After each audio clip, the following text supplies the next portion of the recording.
বন্ধু জীবনে কোটি কোটি টাকা কামাইতে পারবা, কিন্তু এরকম আড্ডা জমবে না কোনোদিন।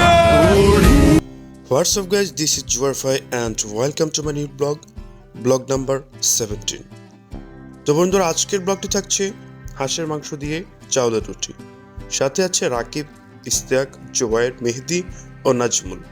তো ভিডিওটি কন্টিনিউ করুন, লেটস গো।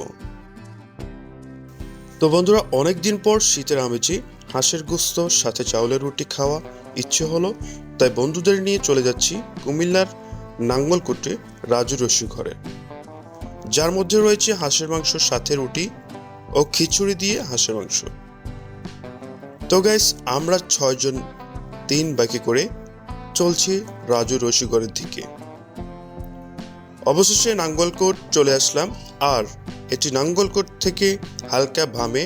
আপনারা চাইলে যে কোনো জায়গা থেকে নাঙ্গলকোট এসে অটোরিকশা করে যেতে পারেন রাজু রসিঘরে। তো বন্ধুরা, অবশেষে চলে আসলাম। দেখছেন সবাই এক এক করে ফ্রেশ হয়ে নিচ্ছে। তো গাইস, আমরা এসেই চমক হয়ে গেলাম কাস্টমার দেখে। তবে এখানে কুমিল্লার বিভিন্ন গ্রাম থেকে ছুটে আসে মানুষ হাঁসের গোস্ত ও খিচুড়ি খাওয়ার জন্য। তো বন্ধুরা, অবশেষে আমরা জায়গা পেলাম আর অর্ডার করলাম 6 প্লেট, যার প্রতি প্লেটে ছিল 4 পিস আর এক্সট্রা থাকছে 1 পিস করে, যার প্লেটের মূল্য ছিল 200 টাকা আর রুটি ছিল প্রতি পিস 10 টাকা করে। তবে টাকা অনুযায়ী পিস কম মনে হলো আমাদের কাছে, তবে রান্না মুখে লেগে থাকার মতো। তো বন্ধুরা, খাবার দেওয়ার সাথে সাথে সবাই খাওয়া শুরু করে দিল, মনে হচ্ছে জীবনে আর হাঁস খায় নাই।